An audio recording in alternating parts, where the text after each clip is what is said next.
All right, so we just have like, I think there's like 8 questions on here. Yeah, fire away, let's go. All right, so your debut album dropped last month, and we really enjoyed the track listing. Was there a specific process that you went through, like putting the tracks in order for it? I think so. To be honest, like when I was writing the songs, I was like, the whole record's a concept record. Do you know what I mean? It's about what I've kind of seen and what I've experienced and what I thought growing up, and it's kind of a record for like my generation right now.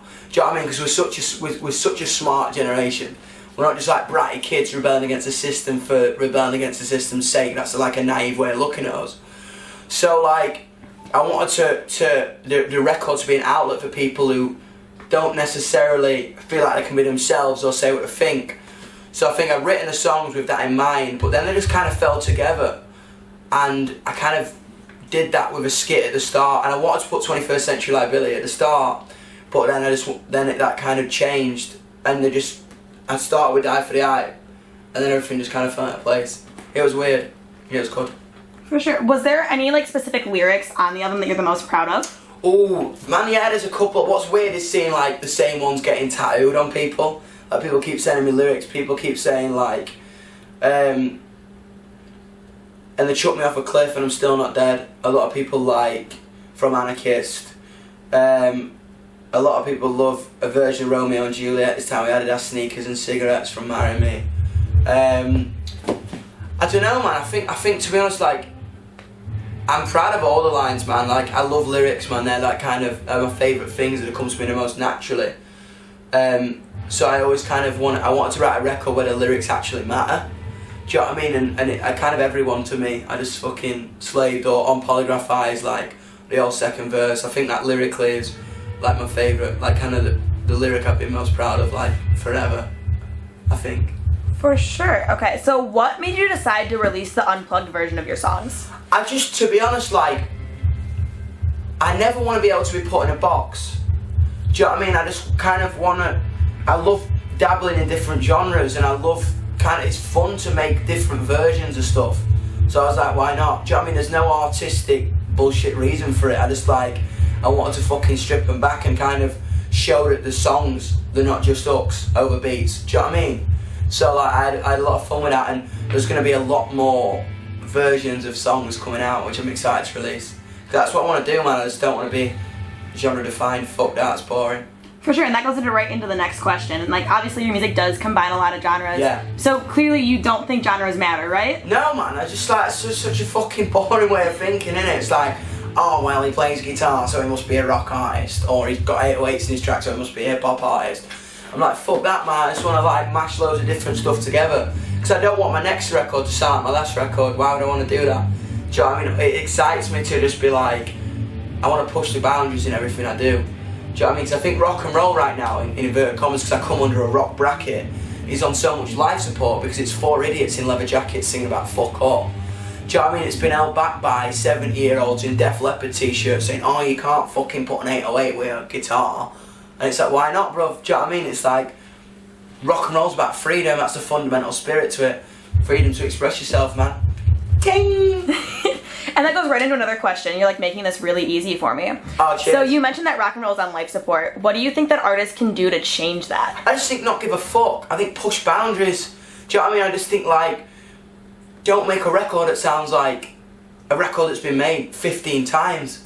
Do you know what I mean? Kind of think like, I mean, I don't want to preach to anyone because I'm not fucking Jesus. Do you know what I mean? I'm not Mother Teresa, but I'm just like, I just want to do something that's different, and I think that's fun. That's the fun part, and being out of my comfort zone. And I just get inspired by loads of music. Do you know what I mean? And just fucking, my brain just goes a million miles an hour. Strawberries. Do you know what I mean? Fuck it.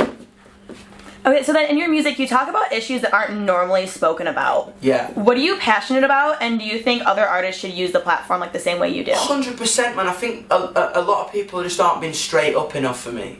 Do you know what I mean? I was listening to music, and people are either going to love me or they're going to hate me, but as long as they understand me, that's all I care about.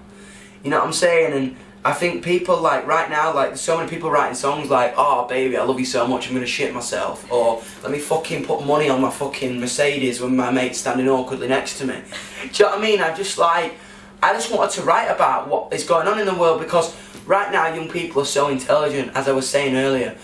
we see a future that we want to be a part of.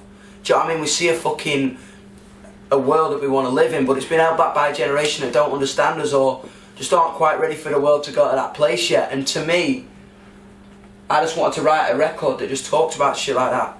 Oh, you can't talk about politics in pop music. It's like, shut up, man. Do you know what I mean? If it's bouncy and fun enough, then you can. That's fair. That's honestly really fair. In my opinion. I mean, as I say, like, I'm just saying what I think. You know what I mean? The whole message behind Yungblud is to just say what I think. I don't want to tell people what to think. You know what I mean? Because I've been preached my whole life, and I just switch off when it happens. Like, it's to empower people to say what they think. You know? For sure. So your music videos are absolutely incredible. What goes into creating a music video for Yungblud? Just fucking, again, just expression. Like, I wanted to do stuff that, like, I loved watching videos when I was younger, like by Green Day or Marilyn Manson, Lady Gaga or Bowie, where you just be like, this is just like a fucking movie or a character or Eminem. Like, I don't know, man. It's just, I just see these pictures in my head when I'm writing the songs. It's kind of weird. Like, when I'm writing a lyric, I see the video. It's kind of odd, and then just, yeah, man, I see these mad costumes, and I just think everything's got to be like, the border between reality and fantasy has got to be, the lines have got to be blurred, because that's the fucking world we're living in right now. Do you know what I mean? So I just want it to be wacky, in your face, and represent my personality, you know? For sure. So you just finished Warped Tour. I did. And you had a performance with Good Charlotte and Water Parks, and you performed with Simple Plan. How did that happen? Mate, 12-year-old me with black nails was freaking out. Like, seriously, I used to watch those boys on Kerrang TV and shit, and then when they're like, oh, mate, we love your record, do you want to come on stage? I'm just like, I just shit myself. Do you know what I mean? I'm like, fuck, I see you on TV.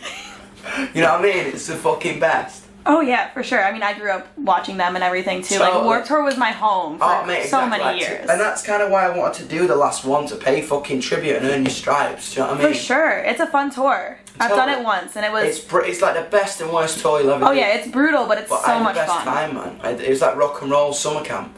Honestly, that's what people call it all the time. And I'm like, yeah, that's a good... And it's so right, you know what I mean? That's the fucking analogy. It's great. Yeah. Okay, so you're all about meeting your fans, and you tweet about what time you're getting to the venue so you can meet them and everything. Totally. Why is that so important to you? Because one, they are putting me where I am right now. No artist is anything without their fans, and a lot of artists seem to forget that. But two, this is the first time in my life I feel like I've been heard. Do you know what I mean? I feel like I'm having a conversation with them, and the connection between us right now is so strong. Mm-hmm. Even though it's small, it's still building, it's just so strong. And to me, man, that's just what's so important about it. I want to meet them and hear what they've got to say, because that inspires my music. Because that's what I'm talking about. Do you know what I mean? And the amount of times, no matter where I go, I want to meet people from Australia, Holland, fucking Detroit, Austin, South America, because young people right now aren't just young people from different countries. We're a whole collective, and we're all thinking the same things, man. And like, they inspire me when I get so fucking tired. Like, this job is tiring as fuck, 'cause you're in 5 different time zones a week. Meeting them and hearing what they got to say, man, just gives me energy, and it's sick. And I want to fucking... Sorry, I swear so much, sorry. Totally my mother will be watching this like me, wash your mouth out with fairy liquid when you get home. I want to defeat the barrier between an artist and a crowd, and a fan base. Because so many artists can get on stage and sing and get in the Mercedes van and fuck off back to their hotel. I don't want to do that, man. I want to have a conversation with my fans, and that's just sick. I think that's important to me, and it always will be. I agree. I mean, fans are why any of us are here. Exactly, that's what I'm saying. It's just like, and it's like not even like fans in inverted commas. Like, that we are people connecting over one common thing. That's fucking music, and that's what needs to be first. Not money, not fucking fame. It's fucking the connection of that music, and people forget that. For sure. Okay, so then we're gonna just have our rapid fire.